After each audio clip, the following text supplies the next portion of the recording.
Hi, I'm Joe Heath. I'm Toni Heath. And this is the Watch-A-Thon of Rassilon. That's true.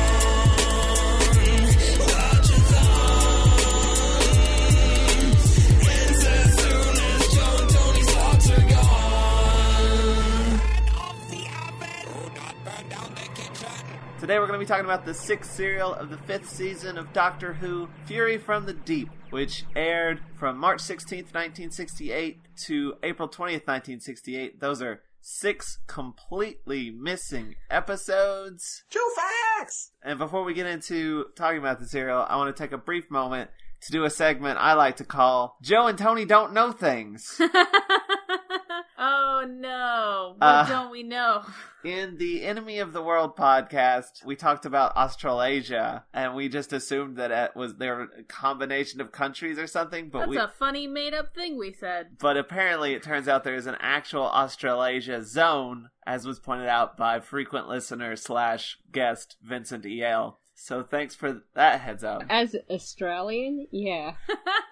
So as I was about to say, speaking of Australians, today with us we have Melissa! Hello! Welcome back to the podcast. Thank you. How have things been going? Pretty boring, but good. Well, I gotta go to dentist tomorrow. That's fun. So it's a good thing we're getting you in before you go to the dentist, because afterwards you might be all doped up. Yeah. Though that could be fun in and of itself. Yeah, you could get me totally high. Imagine what a difference that'd make. I imagine it would be similar to our Christmas Christmas episode. Yeah. Instead of drunk, it's high instead. So let's dive into Fury from the Deep. Well, which, by the way, your last episode was the first episode with Victoria. Yep. And this episode might be memorable for a different reason. You can say it. Yeah, this is the last episode with Victoria. Yeah, it's the reason why I chose it. I know stuff. We know nothing. As previously established. In the segment, Joe and Toni Don't Know Things. Do Joe and Toni know things? No. Let's find out. Let's go. Let's see. Episode 1, which I have titled Foam Fight Free For All. Okay. We get some existing footage because they reuse this footage in a later episode of a flying TARDIS. Is this the first time we've seen a flying TARDIS on the show? I feel like it is because I remember being really excited by seeing it. Other than it being like in the vortex or floating in space like in the last Yeah, this is serial. the first time it is physically moving through space, I feel like. And then it lands on the sea? Yeah, it just floats. I was curious about that. Is it like a boat? It doesn't look like it's bobbing up and down at it's all. Just where She it just lands kind is of where it landed sticks. in the middle of the ocean and just stayed there on top of the water. I don't totally understand how the TARDIS works, but I do know that she's stubborn.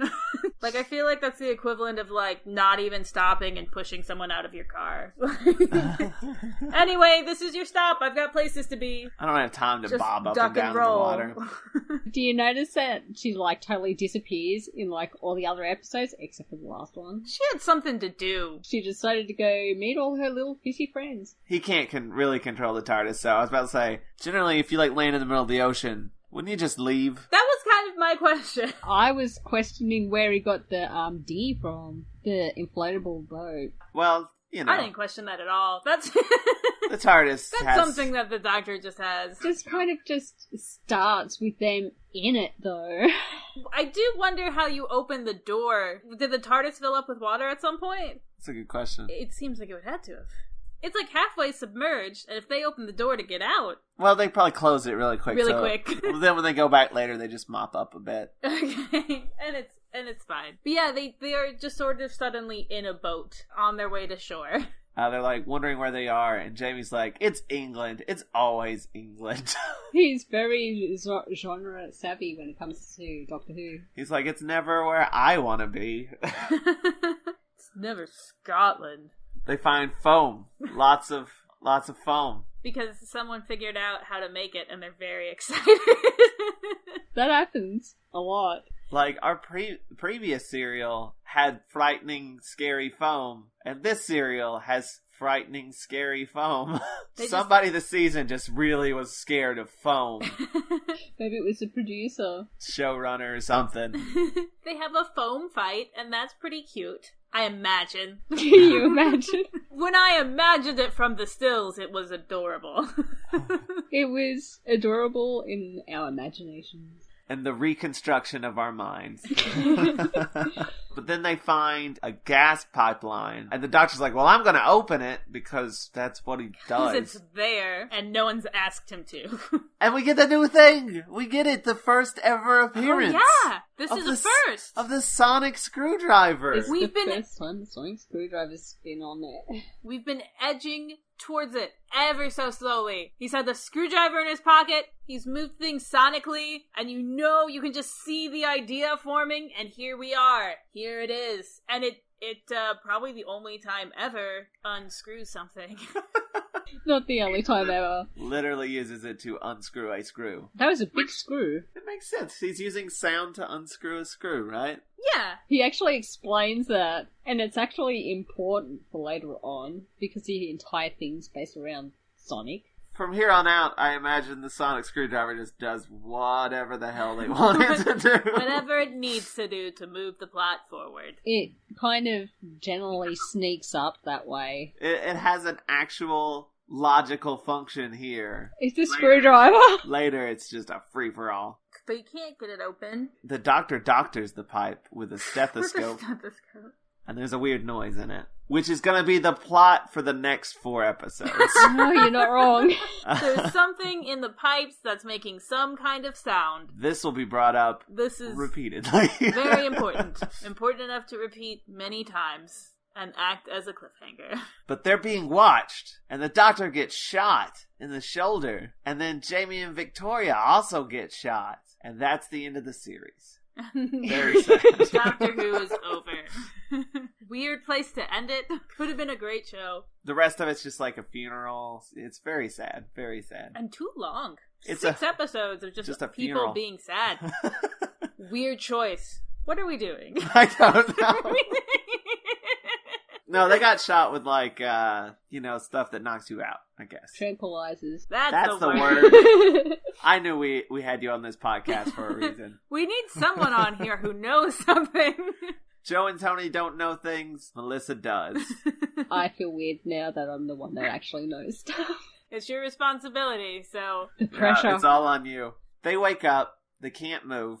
And there's these guards that are just standing there, and they're not saying anything, which is kind of creepy. I think they're zombies. Some technicians come in and gas them awake, and then they are asked a bunch of questions, because they're like, were you trying to sabotage the gas pipe? Why were you opening the gas pipe? Who does that? Who just walks up to something and starts messing with it? Come on now. And then comes the sound. We heard a weird noise in the pipes. Oh.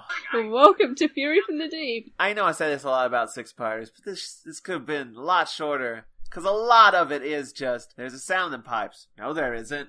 Yeah, there is. Yeah, there is. No, there isn't. That's all mostly the fault of Robson, who is the worst. Agreed. Half my notes just say, Robson is a dick. If Robson wasn't in this serial, it could be 3 episodes long. To be fair, though, it's not really Robson. It's Robson under the control of another thing. In the first episode, no, it's not. That's just his attitude. He's a total dick. That's true, and he does kind of go back to being just standard dick later on, like after this. Some of that dickishness is all him. He's inherently dickish, but not like evilly dickish. But not like painfully incompetent, which is what he would be if it wasn't under control. I don't know, I think some of his decisions are incompetent. They get a very garbled transmission, I think from one of the, they have like sort of bases out in the ocean. Rigs. And it's very garbled. Drilling rigs, right. It's very garbled, so Tony said they must be using Skype. That's totally accurate from everything I know about the future. That seems right. Are we in the future? Does it ever say what time period we're in here? I think it was modern day from then, so late 60s. Yeah, there wouldn't be anything to be putting it in the future. Oh, it was a video call. It was a video call. Huh. Maybe it is slightly future then. That's future-y, right? I don't know. We already established that knowing things is your responsibility, and you're really letting us down here. Well, I don't think they had video call in the 60s, but I wasn't alive then, so I don't know. I mean, I feel like I can with confidence say that they did not. So it's slightly futuristic then, maybe. But I don't feel like it's too much in the future. I don't know if it's really said. I think it's just ambiguous. How about this? It's an alternate 60s from our 60s. That would explain the unit dating controversy. Yes, it would. So there's this guy, Harris. He's sort of like the one guy that agrees with the doctor sort of guy. But he's also like... I have to lock you up because I was told to. Sorry. I'm just a peon. I'm just following orders. He looks an awful lot like some guy I know. It was very distracting. I kept on thinking the same thing for Oak. Interesting. Well, Oak looks familiar to me for a different reason. We'll get there when we get to his scene, because I gotta go into it. It's a big, long thing we're gonna talk about at that point. Anyway, they're talking about there may be something in the pipes. The stuff they're doing there is fluctuating. The gas rate is fluctuating. And it's been fluctuating for a while because there might be something in it. While they're having this conversation, like a hand sneaks up and steals some stuff from Harris's briefcase. The notes to prove that what he's saying about the fluctuation is true. Melissa knows things! Yay! The doctor, Jamie and Victoria are locked in the room. Jamie's going to try to go out through this vent that's above the door, while Victoria is like, I'm going to be a badass and unlock the pick with my hairpin. Unlock she picks the door lock with her hairpin. It's awesome. Jamie's like, you can't do that. And Victoria, like, swings the door open as, like, you were saying. Like, he falls through the vent and, like, right in front of her as she's just waiting for him to be done. Like, I was here ages ago, and I didn't fall like an idiot. So that's the Victoria we're gonna get this episode. The writers are so inconsistent with Victoria, but she's doing good so far. Doing good at this point. Yeah, the thing happens where Harris can't prove the thing, so his wife has come by. He has papers that says that there's a problem with the pipes, and he has proof. And he's lost them. And he's gonna show it to Robson, because Robson's being a dick, and is like, nothing's ever gone wrong ever since the whole time I've been here, and it never will, and I'll never accept any proof of anything ever going wrong ever. No one talk to me. His reputation is so high for him never having turning off the pipes that he absolutely refuses to turn off the pipes for any reason. Which is a terrible way to run a thing. It's the most stupidest thing ever. Like, if I had, like, a sink, and I had never fixed a pipe on it, ever, but then there was a leak, I would fix the pipe. I don't care how long I've not fixed a pipe. Even if you have to turn off the water to do it. But, he's lost the files. His wife Maggie is there, and he's like, please go find these files so I can prove to Robson that he's a dick. And, I made a really nice graph. There's a pie chart of, like, how much of a dick he is. And there's only a tiny sliver that's not. I wouldn't even eat that slice of pie. That's how small it is. But she goes to get it, and she's like looking around, and she's going through a file, and gets stung by some seaweed that happens to be in it. She throws it away, because she's like, what the hell is this doing in a file? Is there seaweed? Is seaweed a thing that exists? No. Yes. Is there seaweed that stings you? I've been to an ocean like once in my life. I don't know. I think some have slightly serrated edges, but I'm not an expert on anything, really. Melissa knows some things. I just remember being like, oh. And I was like, oh, is that a thing that happens? Yeah, yes. Looks like it is a thing. Joe asked Google, and Google said, yes, it is. Now we all know stuff. Well, and now I have something to, like, worry about. Watch out for the seaweed. But she throws the seaweed away, and it glows. Because it's evil. It's seaweed that's alive. Technically, it is a plant. Exactly. This episode was written by Ian Chesterton. Just everything is alive. They do have the scene where they're like studying the seaweed, and the doctor's like, "Look at it, it's moving. What does that tell you?" And Jamie's like, "I don't know." And Victoria's like, "It's alive." And he's like, "Yes, this seaweed is alive." And I'm like, "Why do you keep saying it like that? Please stop." That's common knowledge. Everyone knows plants are alive. What are you trying to say? You're trying to say sentient. Yeah, that's what he's trying to say. I spent a portion of the time yelling at the TV, like, "Stop calling it alive! Stop saying it like it's new information!" I was just thinking, of course it's alive. Hello? But Maggie gets really sick, so Harris wants to go to her. But Robson is a dick. And it's like, but you have work to do. But eventually, he's that tiny sliver of the not dick pie, agrees to let him go. And then Victoria is sort of like creeping around. Because I don't remember why, but like, okay, so like the doctor's like going to investigate stuff, but tells Victoria to stay behind, which she doesn't. No, she goes exploring. There's not a good reason. They're just like, "We're gonna go." And Victoria's like, "All right." And then he's like, "Nah, you stay here. I think it would be best. Because like, you are a lady." I guess. And then she's like, "Fuck that noise," and goes to explore. And she goes into this oxygen room. While she's in there, someone locks her in there. Stuff starts pumping into the room, and she's having difficulty breathing, if I'm not mistaken. People in the oxygen room turned on one of the oxygen tanks, so it was being flooded with oxygen. I mean, I feel like if just one tank was on, how much oxygen before you start to feel bad? Because like, isn't like a little extra oxygen you feel good? I've heard they do that with casinos. They'll like pump a little bit of. You're talking about like they have like oxygen bars where they give you like an oxygen mask and it's like fruity flavored. No. I've heard. Okay, I read a book. Congratulations. Yeah, I read a book. I read a book where like there was a casino and they would pump out a little bit of extra oxygen because it makes people happier and more willing to like, yeah, I'm gonna win, and then they lose all their money. I don't think that would be as much oxygen as we're talking in this episode. The whole room was being flooded. That's what I'm saying. I feel like there was like a row of tanks and like all of them were on. I think it was just one or two, but even that would flood it. It's a lot of oxygen. Too much oxygen. And she starts picking the lock to get out. But then foam starts coming through the vent into the oxygen room. There's a vent and like just foam starts flowing because it's our new favorite trick. Foam, yay. Meanwhile, the doctor and Jamie are checking out the pipeline and the inteller, which is a thing that pumps gas out to the sea. Not into the sea, right? Like I think it was natural gas to the sea, or not entirely. Is it like process it and then I don't know. I don't understand science. Whenever they were like standing by the pumps and talking about it, Joe would just go, I'm not interested in pumps. I don't care about this. Because guess what? The doctor hears beating in the pipes. Like a thumping noise. Because that's what keeps happening. It's the noise. Then the doctor hears that noise and then hears a different noise, which is Victoria's semi-trademark. She's screaming. I don't think it's so much semi-trademark anymore. As much as I get annoyed at the amount she screams sometimes, they do a nice thing with it later on in this serial, which we'll get to. Oh yeah, it was good.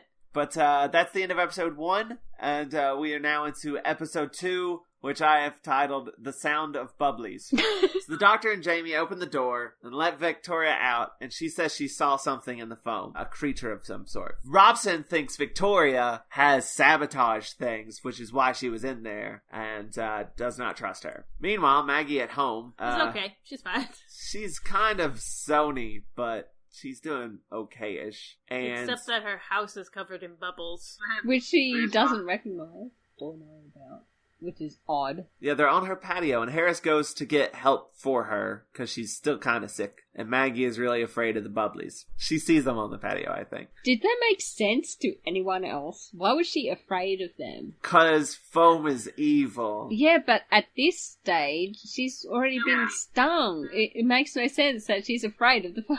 Well, she is sick, so... I'm trying to come up with a good reason, and okay, maybe it takes a while? Like, she's sick and she's out of it because the thing that happens when you're stung is, like, happening. still. It kind of mucks around with your brain a bit. Before it, like, completely takes over.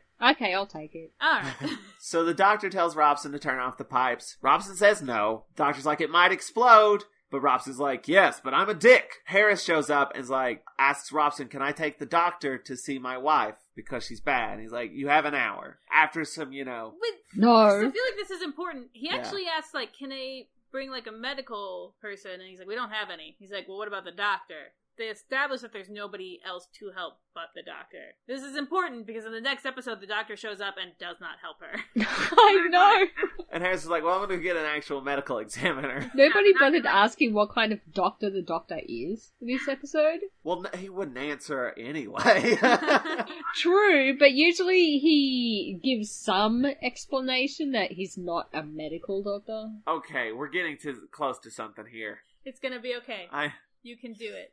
So some guys show up to inspect the foam at Maggie's. It took me a little while. I didn't know if they were supposed to be creepy bad guys or comic relief. It could have went either way at this point. Because they look like your... One of them's really tall, one of them's really short. They look like your stereotypical comedy duo. And they have, like, some really awesome theme music. I really like their music. This is the only thing I like about them. Okay, their names are Mr. Oak and Mr. Quill. Which, again, is a very comedy. Yeah, that's also very comedy. Or bad guy. It could go either way. I've seen it done on a comedic bad guy on Ninja Turtles, But then we see that one of them is growing, like, seaweed hair on his hands. And then he's covered up with gloves. And we're like, okay, so he's probably bad.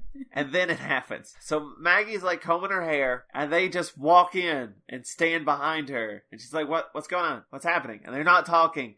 And it just... Oh, my God. Do you need me to say what happens? Oh, God. I fucking hated this scene so much. Because this bit exists, by the way. It's some of the only existing footage, and it just so happens to be something that is, like, particularly terrifying to me.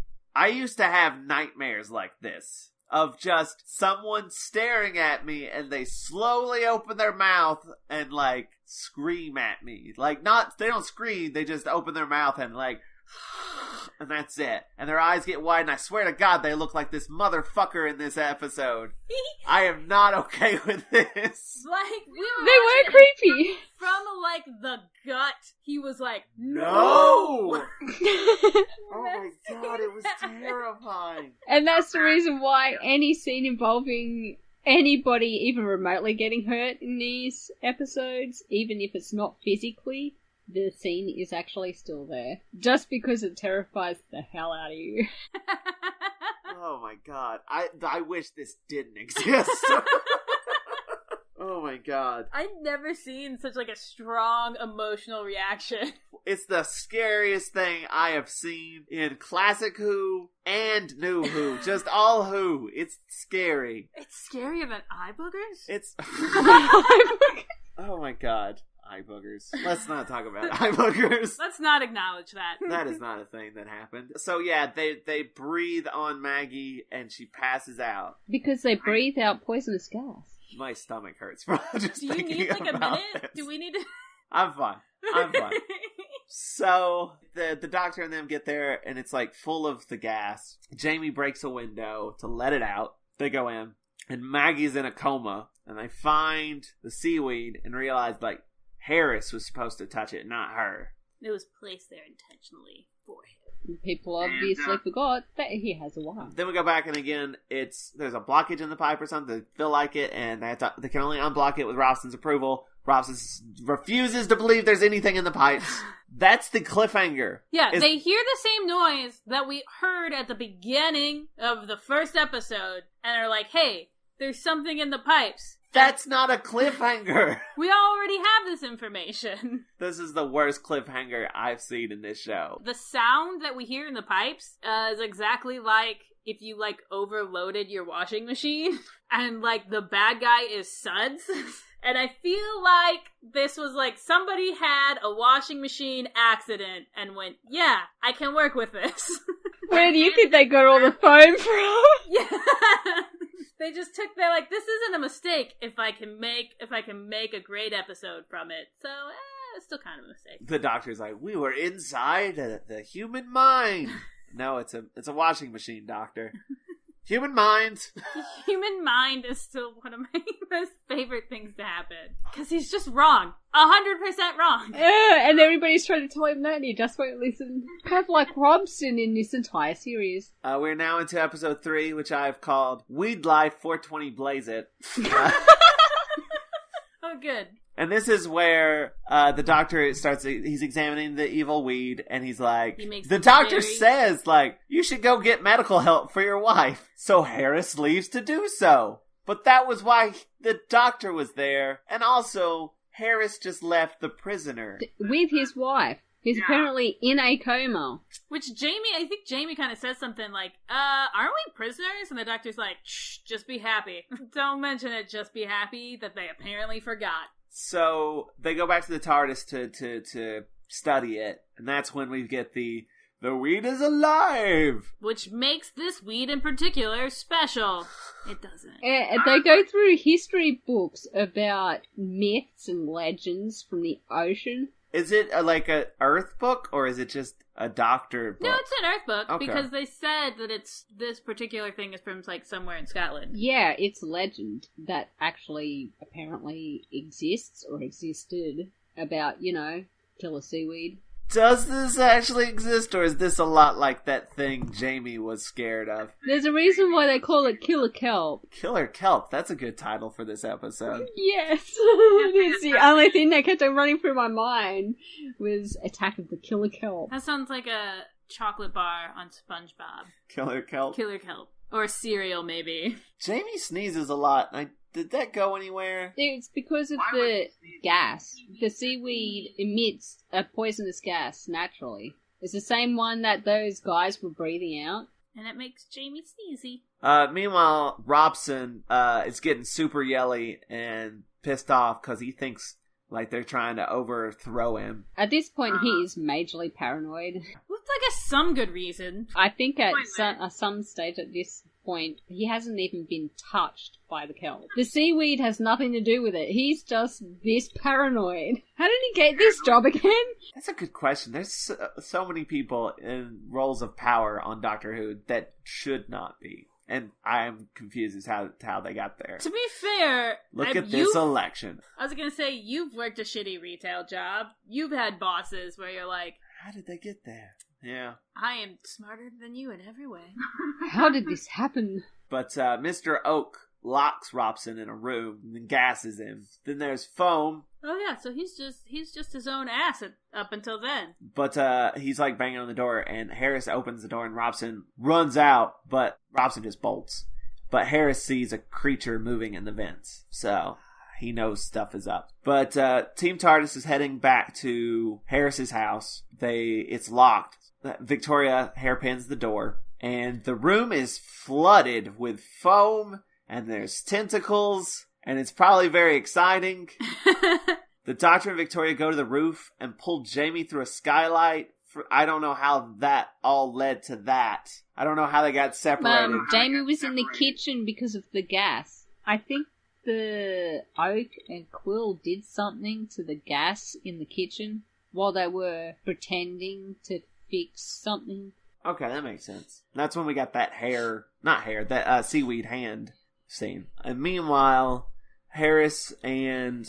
I've never caught this other guy's name, but this guy that's also worried that Robson's losing his mind, and has, I think, a French accent. I'm not entirely sure. Swedish, I think. Or it could have been Dutch, but I'm pretty sure it was Swedish. We'll have to ask Vince if it was convincing. I could be completely and utterly wrong. He's from another country. Van Loitja or something. He only has an accent sometimes, and so that makes it even harder to know. It's only when he says certain words that he has the accent. Like he says yeah instead of yes. But him and Harris are just sort of talking to each other we need to take care of this Robson situation because it's getting out of hand. And then the Doctor shows up and tells everyone that the seaweed is alive.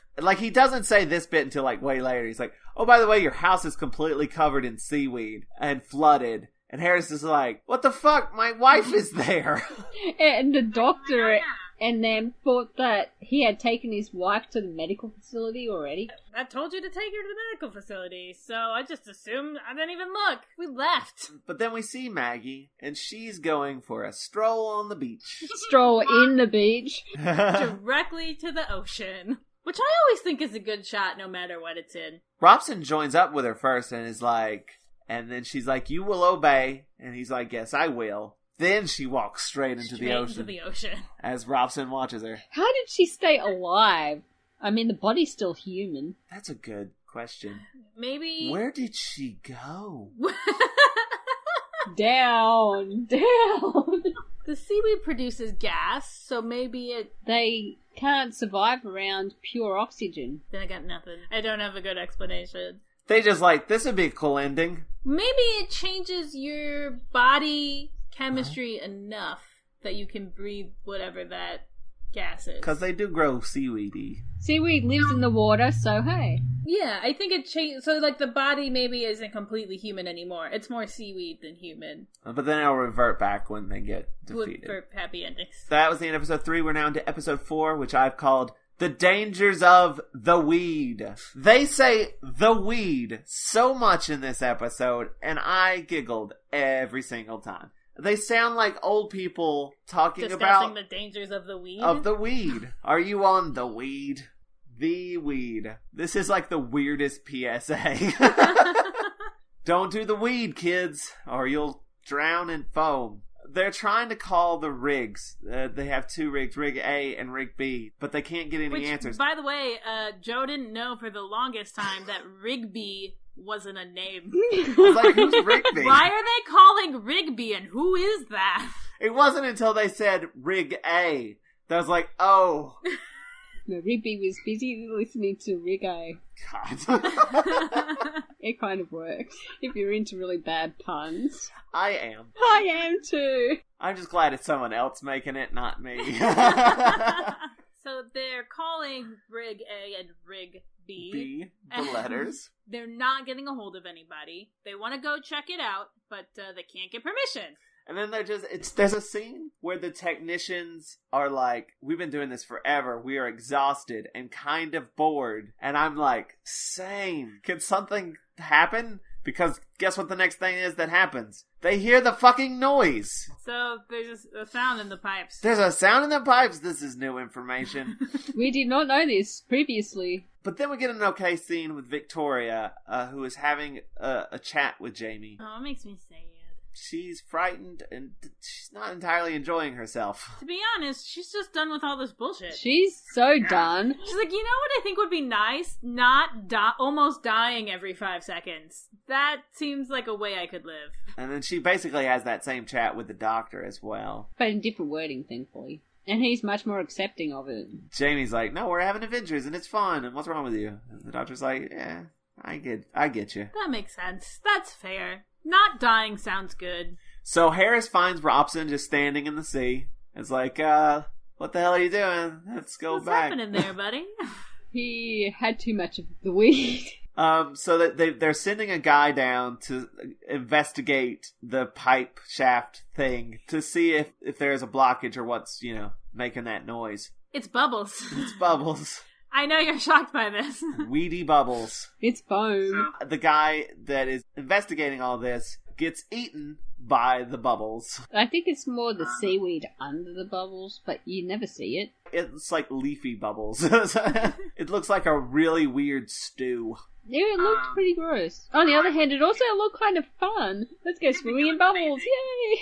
Well, the guy doesn't return, and the doctor and Jamie are like, well, then let us go down there. We'll go figure it out. Which sounds like a terrible idea. It does, especially after they just heard this one, whatever his last name is, screaming for his life and dying. I think even Jamie's like, I don't know. And the doctor's like, no, come on. The doctor's like, yeah, I'm going to go down there. I'm going to go. And then, he starts to go and he turns to Jamie and he's like, you're not going to let me go alone, are you? And Jamie's like, oh, no, I guess not. So they go down there and then Harris shows up and is like, they did what? I don't want them to have done that. I can't remember if it's Oak or Quill. The one who talks says it's too late. They went down. Oh, Quill doesn't speak. Quill's the motherfucker I don't like. It's gonna be okay. It's gonna be okay. Oh, that scene. I'll never be over that scene. It will never be wiped from your mind. Oh, it's permanently embedded. Maybe you had that nightmare, like, retroactively. I swear, the nightmares I've had was that guy. It looked like that guy. He had that sort of stretchy face. Let's not get into my troubles.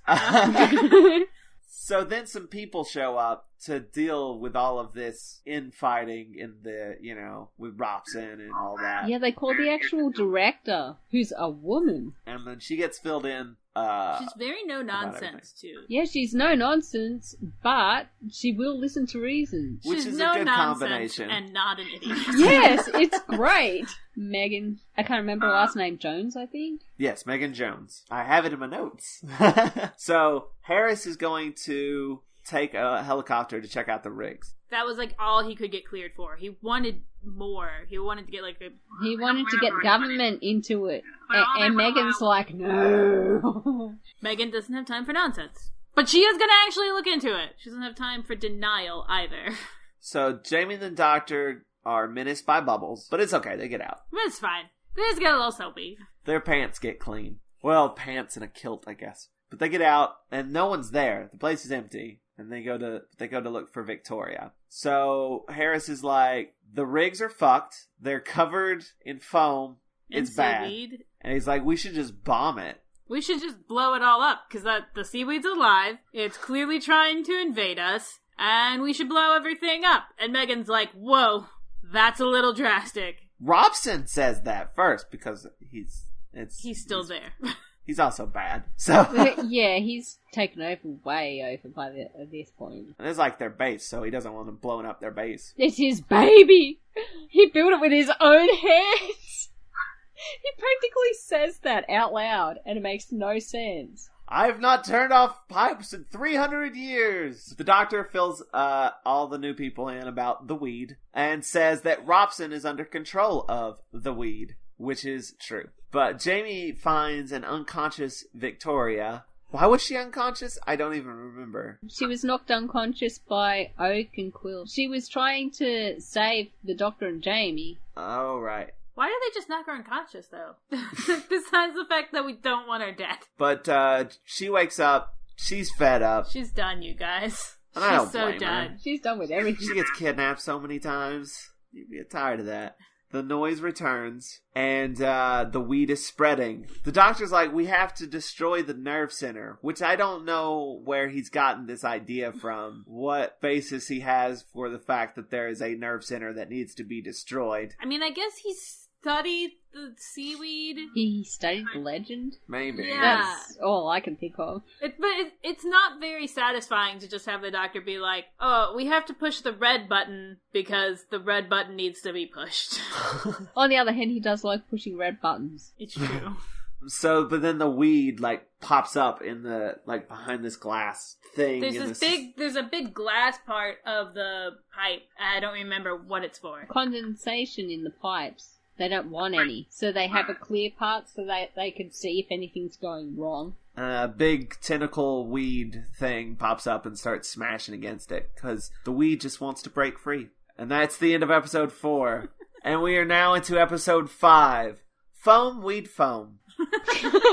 See, I'm the one who makes bad puns. That's a pretty good one, actually. I'll give that one to you. But the Doctor's like, if you blow up the rigs, because that's what they want to do, it's going to make it expand so much, it's going to make things worse. It's going to take over the entire planet. Actually, I think he said all of England or Britain at first. And then it kind of expands out from there. For as much as anyone goes anywhere else in Classic Who, it might as well be the entire planet. I should say this era, not all of Classic Who. We don't know yet. That's not a fair assertion to make. I have no knowledge. Hey, they've been to America. Yeah, they've been to Scotland. They've been places. They've been other places. They just end up on England a lot. That's all I'm saying. Which Jamie conveniently brought up at the beginning of the first episode. I'm just saying I'm with Jamie on this. So then they sort of deduct that the engineers must have been the first Wheaties. Because they know the entire layout of all the rigs and everything. Mm-hmm. Yeah, and that would be Oak and Quill. Harrison's a search party for Robson, because Robson's gone now. I feel like it's in this episode or the episode before where basically Harris has been kind of put in control. He's gone from being this guy. He's like, I don't really know. I'm sorry, I gotta like arrest you guys. I'm not in like control or anything. To it's like, well, Robson's clearly not in any position to be leading anything, so you're in charge here. And he's like, okay, I can do this. That's the reason why Megan's there too, to check up on what's going on because of that. Because they did kind of unofficially take over. Yeah, and then he had to officially take over, and she's his boss, the big boss. She's the director of the entire project. The big boss. She's the big boss. So they find Robson, and they're going to interrogate him, basically. And Megan says she might be able to, because he's acting all super weird. She's like, I might be able to talk to him because we're friends. She talks to him, and she does manage to get him out of his weird trance a little bit, but not for very long. Megan's like, all right, we're going to destroy the weed. We're going to eradicate the weed. Get the weed off these streets. Meanwhile, Victoria's like talking to Jamie like, I want to leave. And Jamie's like, but we haven't helped yet. That's what we do. We help, then we leave. Is this the part where Jamie's like, I think the doctor actually doesn't have an idea of what he's doing this time? Or is that in the next episode? I think that happens before Victoria gets kidnapped again. Which is coming up. Obviously. It happens. A lot. That Robson is left alone, but something's talking to him through the vents. The seaweed. He gets some instructions from the seaweed in the vents. He gets out of his little cell, and his evil hand takes out a guard. His hand is now covered in seaweed. I find that weird because the seaweed that's on them doesn't actually change the people it touches. That is a little weird. I guess you have to have the actual sting from the seaweed monster. Yeah. So Jamie finds Oak and Quill. They're in like gas masks and stuff, and they've been sort of going around fucking shit up. They get into a brief fight, but they both get away. Then Robson kidnaps Victoria. That happens, and the weed breaks free. Everything is a mess. Things aren't going well, you guys. This is when the serial starts to take off. The end of episode 5. I know. We didn't even see the monster until episode 5. That's way too long to wait.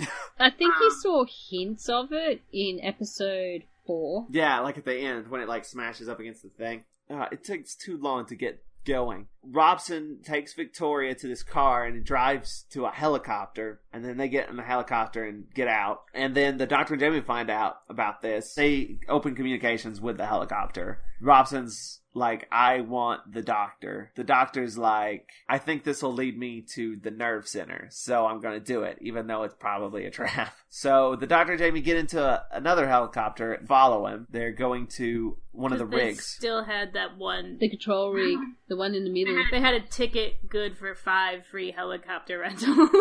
I'm like 70% positive that this is the same helicopter from Enemy of the World. I think that they used helicopters so much during this stage that they decided, we're going to just have this helicopter on standby. This is our helicopter.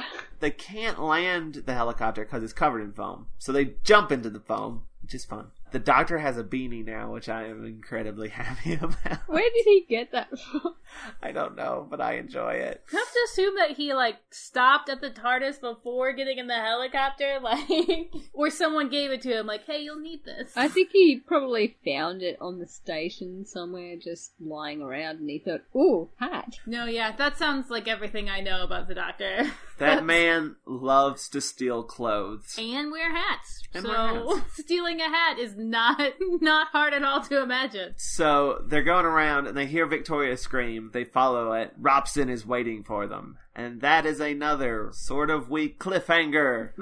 We already knew you'd be there. Okay, so that's the end of episode 5. We're now in episode 6, which I've called the rent cycle. Robson invites them into the washing machine. He's just covered in suds. There's foam everywhere. He's like coming to them, like, come in, join us.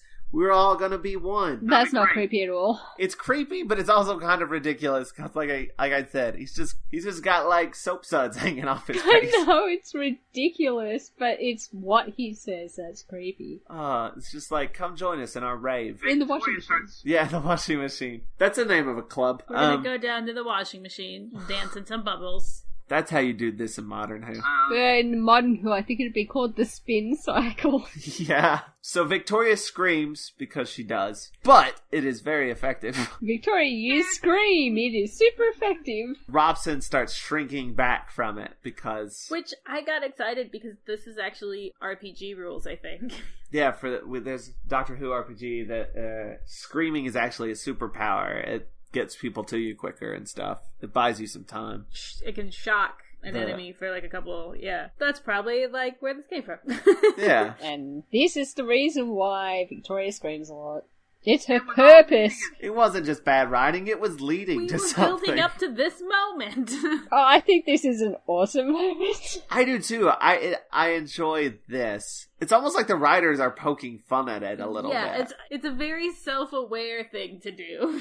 They slightly break the fourth wall, unlike 12, who literally breaks the fourth wall. So they go back to the roof and try to wave down a helicopter, but the helicopter can't see them. So the doctor's like, well, Robson had to land his helicopter in here somewhere. I can fly it, because we know how good I am at flying things. I saw a guy fly one once. Actually, it was a girl, but that's not the point. So they get in Robson's helicopter, and he flies it about as well as he flies the TARDIS. Nobody should get in a vehicle with the Doctor driving it until he actually learns how to drive, which he does. I am looking forward to that. We are getting there. But he does a loop-de-loop. He's like, I didn't even know you could do that in a helicopter, which I'm pretty sure you probably can't.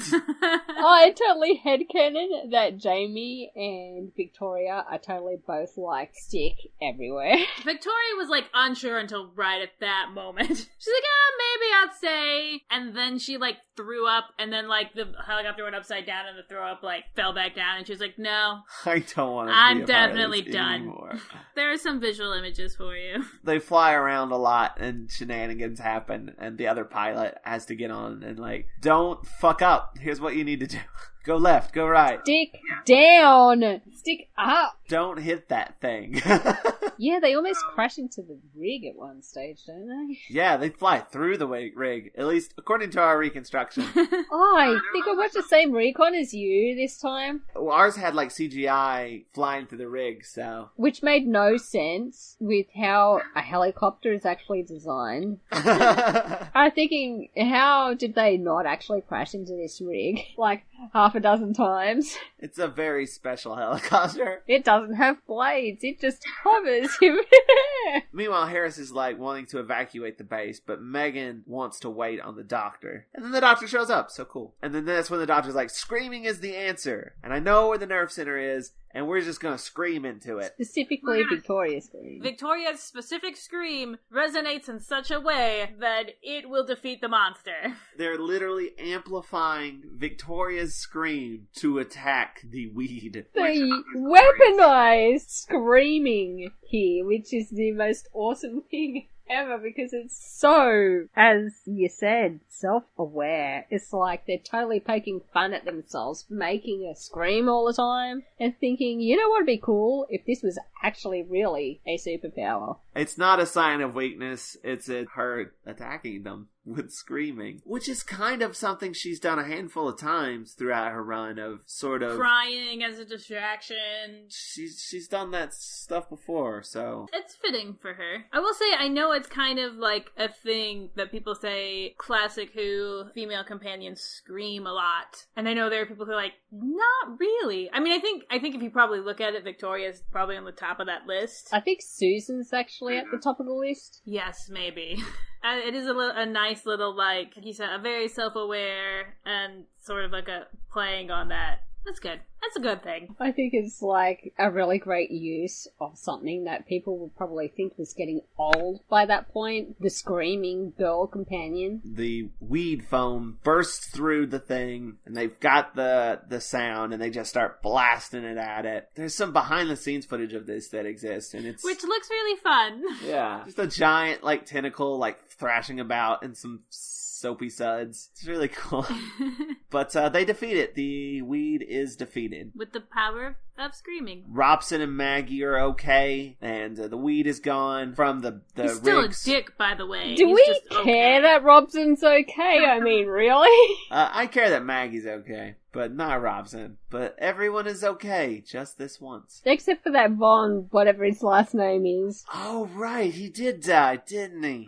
Swedish guy who may not actually be Swedish. He went to check out the pipe and then got eaten by the bubblies. He died for real. Well, that's a bummer. And he was never seen again. No one seems to care either. He's never mentioned again after that, see? And that was 3 episodes ago. Who cares? We've already forgotten this guy. We don't even remember his name or nationality. Come on.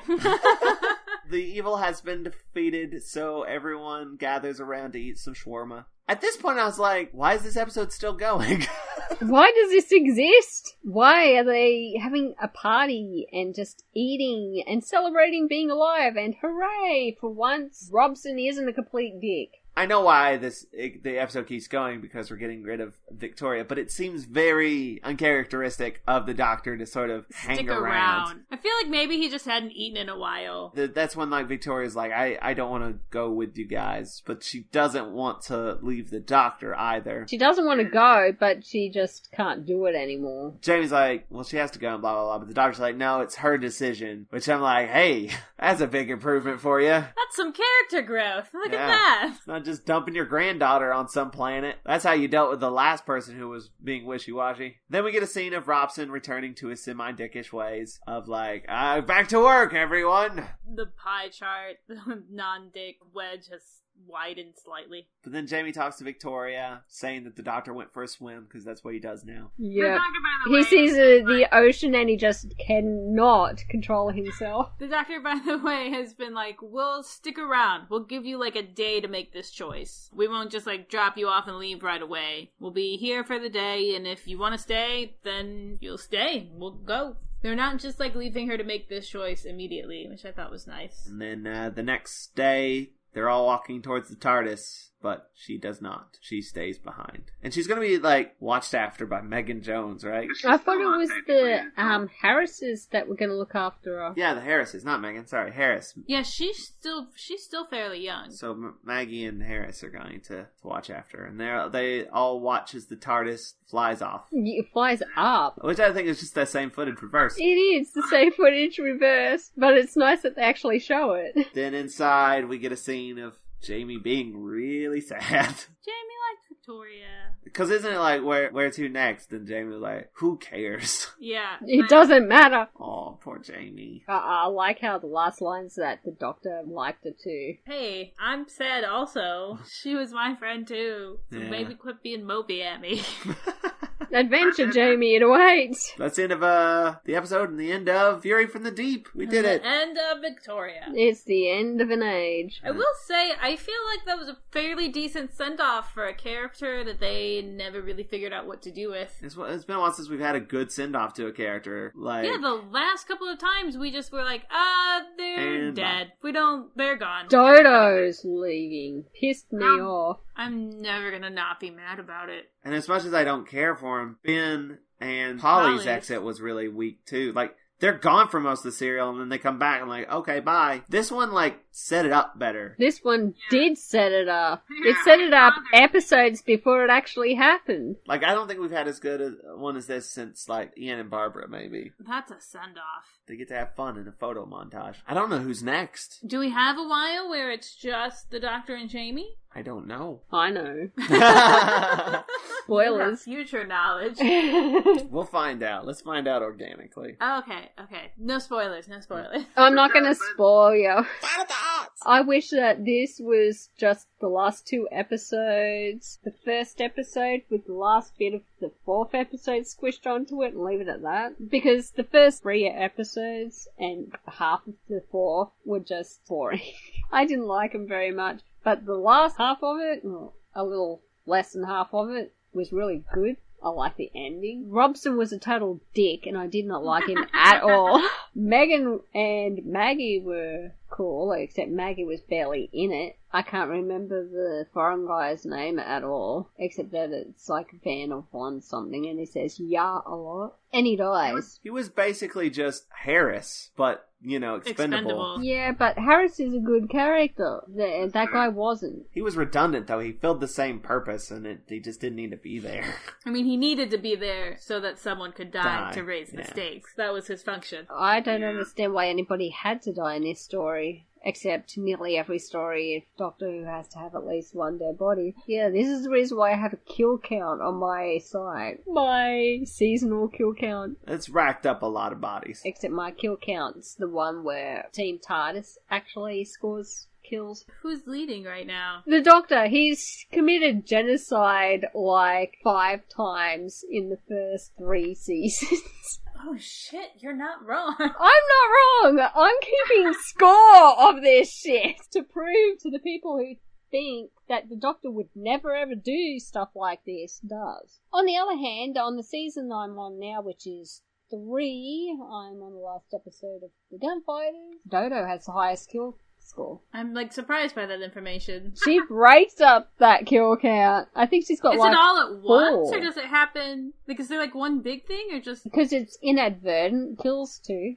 If they do something which accidentally gets someone else killed, I put her on there because they inadvertently got people killed. I think 2 of them happened in the Ark. I can't remember where the other 2 come from. Interesting. Except for the Doctor's one genocide, I think he's got there. But he has no personal kills, inadvertent or otherwise, and he rakes them up. For someone who says that he's not a violent character, he can be violent. I do not have much to say about Fury from the Deep, which is why I'm going on about the Doctor's kill count. It's a lot of filler. It's a lot of foam. Yeah, the last 2 episodes are pretty good. Everything before it's very redundant and repetitive. The last episodes, it really kicks in. I love the weaponizing of Victoria's scream. I like how they've sent off Victoria. I like a lot of what they did with Victoria. This serial is really interesting and well written and good. The best send-off we've had in a long while. As much as I dislike it, that scene was really good. It was appropriately frightening. I will give it that. It terrified me. So kudos, I guess. You guys will probably have already seen it. I had to GIF it, or GIF it, or however you want to pronounce that. I had to relive that moment while making that. Oh my god. You will relive that moment in your dreams. You were so brave.